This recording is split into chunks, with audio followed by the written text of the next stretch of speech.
Bonjour chers internautes et bienvenue tey dañu ñëw seet si ki nga xamante ne moo di docteur Ousmane Gueye di directeur SNEIPS di service national de l'éducation et de l'information pour la santé docteur ñu ngi lay nuyu.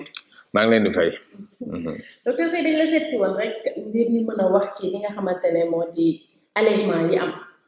ak allègement yi est-ce que narul am conséquence cas yi narul gën a yokk. waaw jërëjëf maa ngi leen di nuyu di am mbégte seen teewaay fii. di ñu may occasion pour ñu mën a waxtaan ak internautes yi yëpp di waxtaan ak sénégalais yi di profiter ci occasion boobu sax di leen nuyu ñoom internautes yi waaw li nga wax laaj bi nga wax laaj bu am solo la dëgg la Sénégal depuis mars 2020 bu ñu ko jëlee ci premier cas bi mais avant boobu ñu ngi doon liggéey lu jëm ci mbas mi depuis boobu ba léegi ñu ngi ci donc muy at goo xam ni tar na lool parce que jaar nañ ci péripéties yi bare maanaam li ngay wax ni restriction yi ay couvre-feu ay arrêté transport urbain ak yooyu yëpp ba wax dëgg yàlla gàllankoor na liggéey nit ñi comme bi sooxe ci lu jëm li ñu naan société bi aussi am difficulté yooyu yëpp boo ko nattee ñu xool ni tam mbas maa ngi doon avancé muy am ñu ci ñàkk seen bakkan am ñu ci seen bakkan il fallait ñi jëloon mesures yi mel noonu donc mesures yi tey am na lu mu jur wax dëgg yàlla boo xoolee parce que man bu ma ko jëlee ci deuxième vague bi du ma ñëw sax ci première vague bi mais boo ko jëlee ci deuxième vague bi amoon na moment boo xam ne taroon na lool mais gis nañu 5 semaines sax mu ne ni ñi nga am tendance bu am solo muy wàññeeku kaayaa ngi wàññeeku et aussi ñi ciy ñàkk bakkan aussi mu ngi wàññeeku ñi ñaan yàlla nag mu continuer ba duñu amati cas bañ a amati encore ku wàññeeku mais boole ci depuis le 23 passé mooy ñaar fukki fan ak ñett ci weeru février ñu tàmbali ñàkk bi muy vaccination donc tey ñu ngi vacciner plus de 100 000 personnes c'est vrai que 100 000 tuuti na trop si par rapport ak nombre d'habitants bu ñu am muy 16 millions d'habitants mais espoir la aussi loolu yëpp xëy na tax na ba autorités yi xool gëstu gis ne war nañu mën a allègement boobu mooy maanaam wàññi lever couvre-feu bàyyi état d'urgence sanitaire mais xam nga ba tey autorité waxuñu kenn bu leen takk masque waxuñu kenn bu leen raxasu waxuñu kenn bu leen dànnante donc loolu muy lu am solo parce que vaccination bi aussi day stratégie boo xam ne day compléter li fi nekkoon donc vaccination mënul tax ñu bàyyi lële allègement warul tax ñu bàyyi lële loolu moom wax dëgg yàlla sénégalais yi il faut ñu delloo seen xel ñu xam ni mbas maa ngi fi li am ci yeneen réew yi mën na fi am la preuve mooy ba xeex bi mbas mi tàmbali Chine la tàmbali mu ñëw yegg si Sénégal bi ñuy wax première vague Chine la commencé Amérique Europe mu ñëw fii ñi dem deuxième vague mu tàmbali côté yooyu mu ñëwaat fii donc ñooñu bu ñu temee tey ñu naan ay troisième vague ba nga gis ay France ñuy reconfiné wu nga tey vaccine ñu ngi vacciné wu ñoom ñoo ñu jiitu ci vaccin Israël nga xam ne dem na pratiquement vacciner population bi yëpp presque ñu ngi dem di reconfiné wu Italie la même chose donc xam nga ne jombul Sénégal mën na am fii donc ñun dama naan souvent ñun dañuy ñàkk léeg-léeg seetlu bu ñu seetloo dëgg Sénégal waroon na am longueur d'avance ci yeneen population yi ci yeneen pays parce que chaque fois mu ngi tàmbale feneen ñu am temps pour gëstu foofu mën a copier lu baax def ko lu baaxul ñu bàyyi ko fële mais souvent duñ ko def. d'accord waaw docteur ci sa wax léegi maa ngi dégg nga naan ñu allègement yi warul tax ñu bàyyi mesure barrière. mais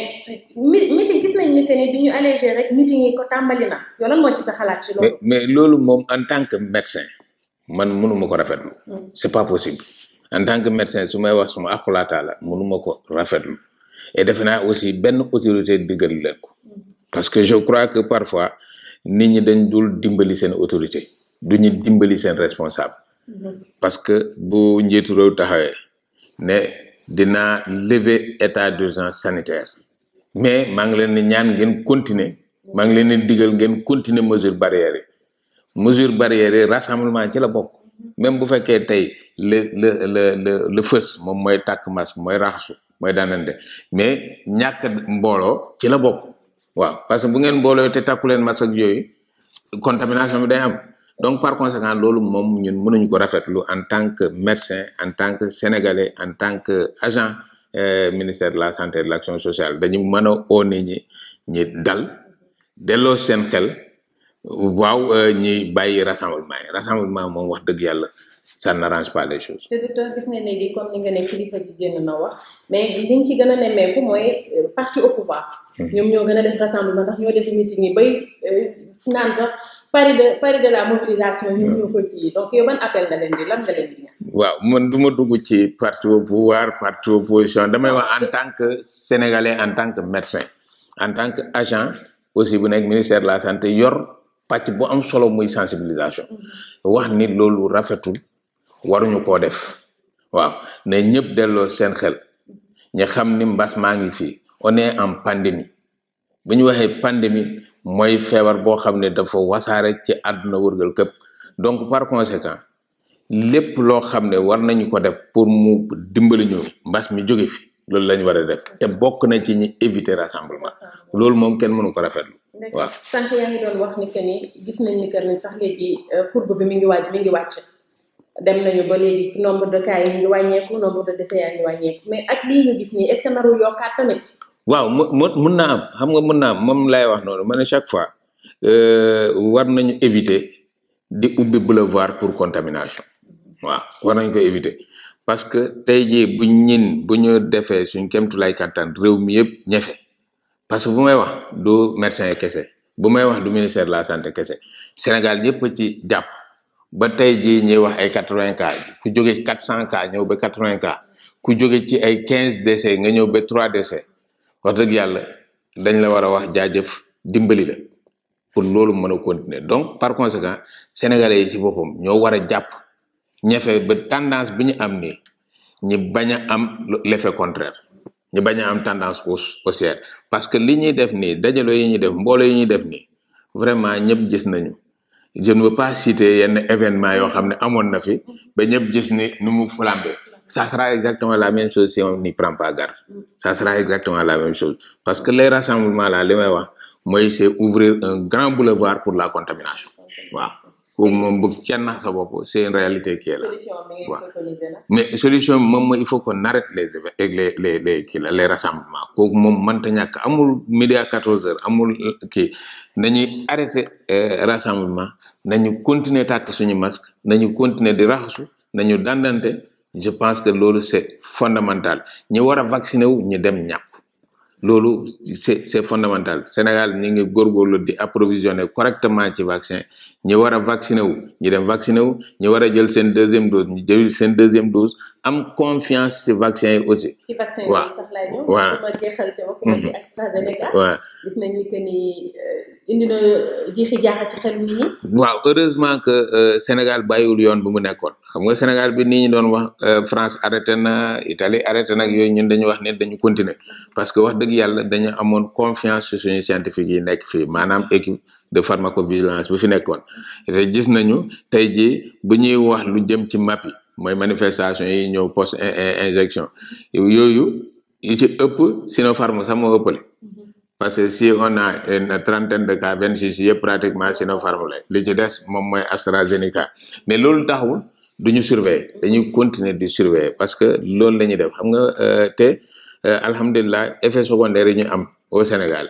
effet secondaire mineur la moom mooy ay fièvre douleur point d'injection arthralgie ak yooyu. maa ngi ci presse bi ñu ne ñi jot a jël AstraZeneca am na ñoo xamante ne gis nañ ci ay ñoom ay effets secondaires ñooñu dañu leen ber dañ prise en charge bi naka lay demee. non kenn du leen ber xam nga dañuy évaluer xool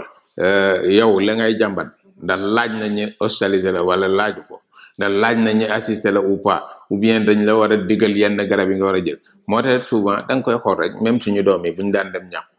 dañ leen bu ñu paree dañ leen daan jox ay sirop sirop boo xam ne day tax tàngaay yaram bi du am tàngaay yaram sirop paracétamol wala sirop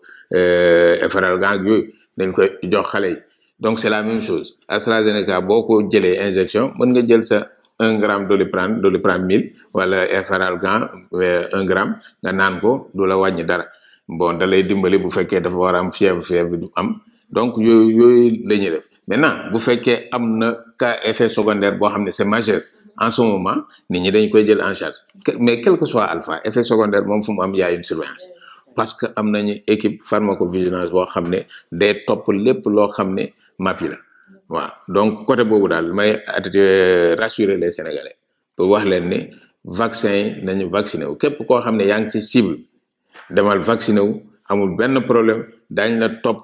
xool te wax dëgg yàlla doo am dara man mii wax ak yow jël naa suma 2 doses alhamdulilah ba léegi vraiment sentiruma dara maa ngi sant yàlla bu baax a baax waaw donc par conséquent nit ñi war nañoo mën a gëm effectivement ne AstraZeneca Sinopharm ak Johnson Sputnik V yëpp benn la donc amul benn problème vaccin yoo xam ne saytu nañ leen te ñi ngi joxe vraiment des effets positifs. Voilà. Kon docteur ñu bàyyi la rek nga tàggatoo. waaw di leen remercier di leen féliciter encourager leen parce que liggéey bi ngeen def liggéey bu am solo la li ngeen ñiy defaral nii ñoo ko waroon def yéen a ngi koy def à notre place di sensibiliser ça c'est important et du nuyu aussi internautes yi di leen ñaax rek nañu continuer conseils yi ñu leen jox nañ ko continuer di ko jëfee et aussi chaque personne chaque Sénégalais na nga nekk un vecteur de communication c'est-à-dire na nga véhiculer la bonne information defe naa loolu bu ñu ko defee réew mi ne ci génn mais li may wax daal mooy rassemblement yi ngir yàlla nañ ñu ko moytul ndax mbas mi jóge fi. D'accord. Kon docteur rédaction IGFM mi ngi lay jaajëfal. jërëjëf.